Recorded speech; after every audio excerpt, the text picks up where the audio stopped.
Hello everyone, this is Arshad Alam. Once again, welcome back to my new video. In this video, I am going to talk about the next chapter, that is the fundamental unit of life that we call cell. So before we start the chapter, we need to know the contents. In any chapters, we must need to know the contents. That means what we are going to learn or teach in this chapter. So contents, we need to know the introduction. That means in this session I will be talking about the introduction, then after discovery of cell, okay, then after I will be talking about the differences between unicellular and multicellular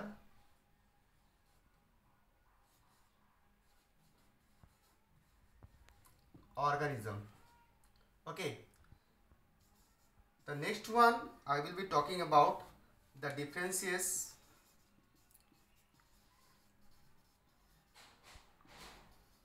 between prokaryotic and eukaryotic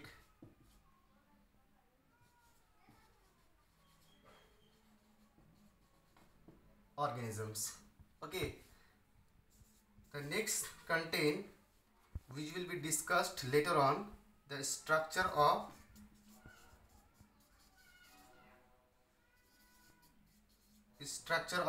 cell.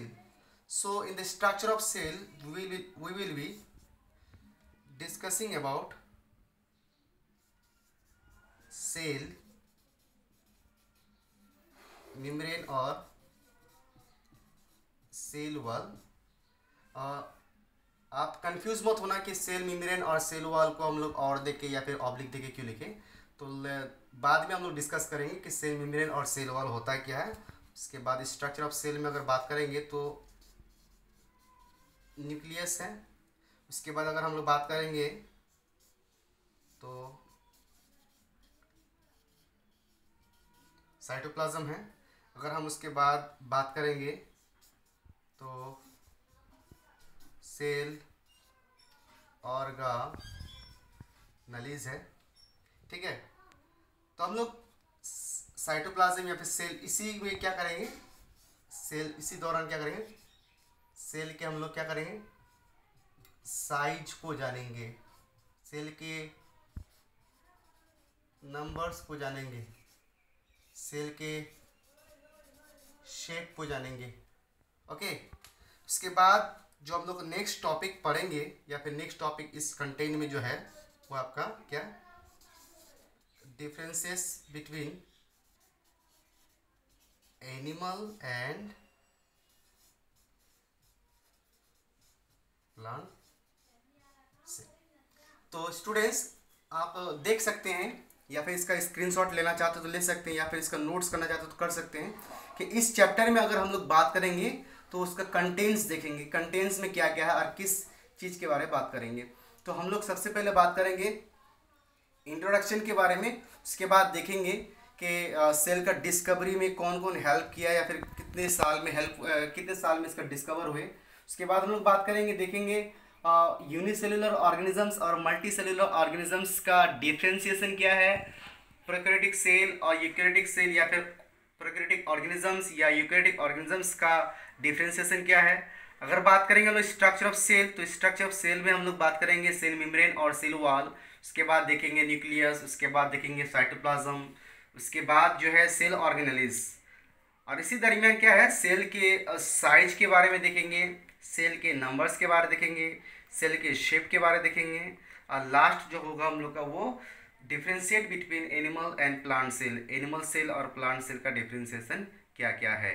ठीक है, तो आप इसका note down भी कर सकते हैं या फिर स्क्रीनशॉट ले सकते हैं। So students, let's start the first content of the chapter, that is introduction. तो हम लोग इंट्रोडक्शन जानेंगे, सेल क्या, इंट्रोडक्शन क्या है, सेल क्या होता है, कैसा होता है, कहाँ मिलता है, किस किस जगह में मिलता है, उसके बारे में हम लोग अभी जानेंगे। तो इससे पहले मैं एक बात बता देना चाहता हूँ आप लोग को, सेल के स्टडी को, मतलब जो साइंटिस्ट सेल को स्टडी करते हैं, सेल के बारे में स्टडी करते हैं, the study of cell is called cytology. ये जो है आप ध्यान रखिएगा, सेल की स्टडी को हम लोग साइटोलॉजी कहते हैं। दुनिया का हर वो लिविंग थिंग्स, चाहे वो माइक्रोस्कोपिक हो, स्मॉल हो या फिर बड़ा हो, सभी जो है वो सेल से बना है। अब सेल होता क्या है वो जान लेते हैं, ठीक है। तो सेल क्या है, सेल हम सब का, चाहे वो छोटा हो या बड़ा हो, जितने भी लिविंग थिंग्स है, सभी लिविंग थिंग्स का वो बेसिक यूनिट है, ठीक है। तो अब बात करेंगे हम लोग इंट्रोडक्शन का। तो इंट्रोडक्शन क्या है, our earth is occupied by the variety of living organisms. Earth is occupied by variety of living organisms। मतलब हमारे अर्थ सरफेस में क्या है, लिविंग ऑर्गेनिजम्स से पूरा अर्थ जो है भरा हुआ है। वो आपका ऑर्गेनिजम्स क्या हो सकता है, वो ऑर्गेनिजम्स आपका माइक्रो ऑर्गेनिज्म भी हो सकता है, या फिर वो ऑर्गेनिज्म आपका मैक्रो ऑर्गेनिज्म भी हो सकता है। माइक्रो ऑर्गेनिजम्स का मतलब क्या होता है, it is very small in size, small size, not seen bye naked eye, ठीक है। और मैक्रो ऑर्गेनिजम्स मतलब क्या होता है, ये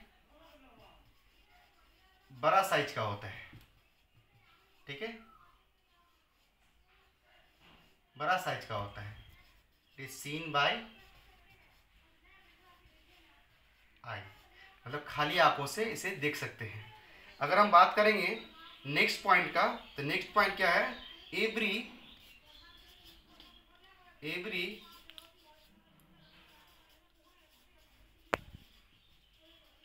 organism is made up of teeny microscopic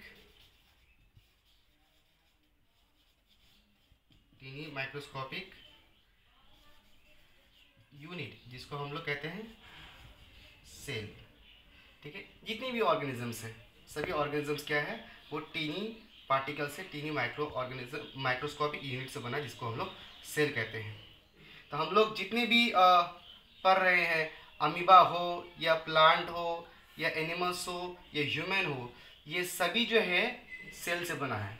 micro organisms और मैक्रो ऑर्गेनिजम्स के अगर बारे में बात करें, तो वो प्लांट भी हो सकता है, एनिमल भी हो सकता है, इसके बाद आपका ऑफकोर्स ह्यूमन बीइंग तो होना ही है, या फिर जो यूनिसेलुलर है अमीबा, ये अमीबा हुआ, प्लांट हुआ, एनिमल हुआ और ह्यूमन बीइंग्स हुआ, हम सब कोई हर कुछ इस दुनिया में, इस वर्ल्ड में, इस पृथ्वी में, इस अर्थ में जो है वो माइक्रोस्कोपिक यूनिट से, मतलब कि सेल से बना है। इंट्रोडक्शन का जो नेक्स्ट पॉइंट है, या फिर नेक्स्ट देखते क्या है, इंट्रोडक्शन का जो नेक्स्ट है वो है cell is the building blocks of the organisms. Building blocks of the organism. ये जो बिल्डिंग ब्लॉक्स लिखा हुआ है, बिल्डिंग ब्लॉक्स का मतलब क्या होता है, हम सबको पता है कि एक घर को बनाने के लिए ब्रिक्स का होना बहुत ज़रूरी है, जिसको हम लोग कहते हैं बुनियाद। घर को बनाने के लिए ब्रिक्स को 1 बाय 1 अरेंज किया जाता है, ठीक है। अरेंज करने के बाद ही जो है एक बिल्डिंग या फिर एक वॉल बनता है। तो एक वॉल या फिर एक बिल्डिंग को बनाने के लिए ब्रिक्स का होना बहुत ज़रूरी है। उसी तरह से लिविंग वर्ल्ड में लिविंग ऑर्गेनिजम्स का जो बॉडी है, वो ऑर्गेनिजम्स का बॉडी में जो सेल का अरेंजमेंट है, वो सेल का अरेंजमेंट ब्रिक्स की तरह होता है। इसलिए हम लोग cell is the building blocks of the organisms कहते हैं, ठीक है। तो अब क्या है, cell is the building blocks of organisms. तो इसके यहाँ पर हम ये भी लिख सकते हैं, cell is the basic, cell is the structural, cell, तो cell is the building blocks of the organisms. तो cell is the basic, structural, functional and of course last but not the least fundamental unit of life। तो cell को हम लोग basic, structural, fundamental और functional unit of life भी कह सकते हैं।